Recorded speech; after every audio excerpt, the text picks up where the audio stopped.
বাদামতলা আসার সঙ্গে 2024 সালের থিম হচ্ছে কিন্তু পুরো এইটা, উৎসবের চালচিত্র। একদম যে বড় বড় করে ব্যানারটা কিন্তু এখানে আছে। আর আমি একদম ওদের পুজো মণ্ডপের সামনেই আছি, মানে এই গলিটা ধরে গেলে কিন্তু পরপর তিনটে বড় বড় পুজো পড়ে। তার মধ্যে কিন্তু প্রথমে পড়ছে বাদামতলা আসার সঙ্গ। তো চলো যাই, তোমাদেরকে দেখাচ্ছি ওদের এবছরের প্যান্ডেলের প্রস্তুতি কীরকম হয়েছে। এই হচ্ছে কিন্তু বাদামতলা আসার সঙ্গে যে পুজো মণ্ডপটা 2024 সালে হচ্ছে, সেইটা হচ্ছে কিন্তু পুরো এটা।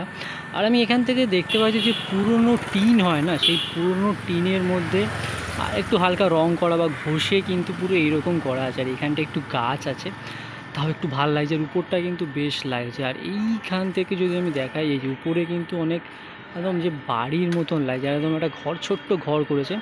আর এইখানটা কিন্তু গোল গোল গোল গোল অনেকটা সেই ট্যাঙ্কির মতন লাগছে, এটা একটা মই বা সিঁড়ি এরকম আছে। আর এখানটা একটুখানি আলো কম থাকে, আগের বারও এসেছিলাম, এখানে আলো কম থাকে। আর ওদের এখান থেকে কিন্তু পুরো এইরকম লাগছে, একদম যে কাজ, সেই কাজ কিন্তু এখানে বেশ জোর জবরদস্তি চলছে। আর এখানে একটা আয়না রকম আছে, আয়নায় কি আমার দেখা যাচ্ছে? হ্যাঁ, পুরো ঝাপসাভাবে দেখা যাচ্ছে। তাছাড়া আমি যদি আরও এগিয়ে যাই, এইখানটা কিন্তু 34B বাসের একদম ফ্রন্টটা এইখানে আছে।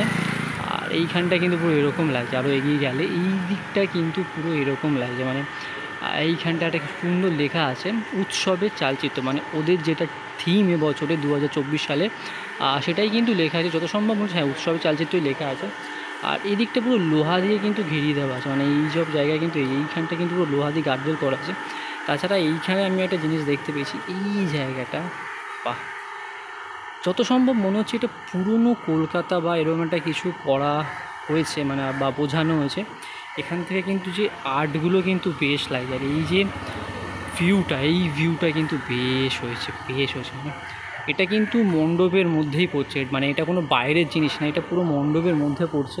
মানে এত সুন্দরভাবে এটাকে বোঝানো হয়েছে না, কেউ বুঝতেই পারবে না যে এটা মণ্ডপের মধ্যে পড়ছে। আর তাছাড়া এখান থেকে তো এরকম লাগছে, এখান থেকে দেখতে পাচ্ছি উপরে অনেক কাজ বাজ হচ্ছে। তো এই হচ্ছে কিন্তু বাদামতলা আসার সঙ্গে পুরো পুজো মণ্ডপটা এখান থেকে পুরো এরকম লাগছে।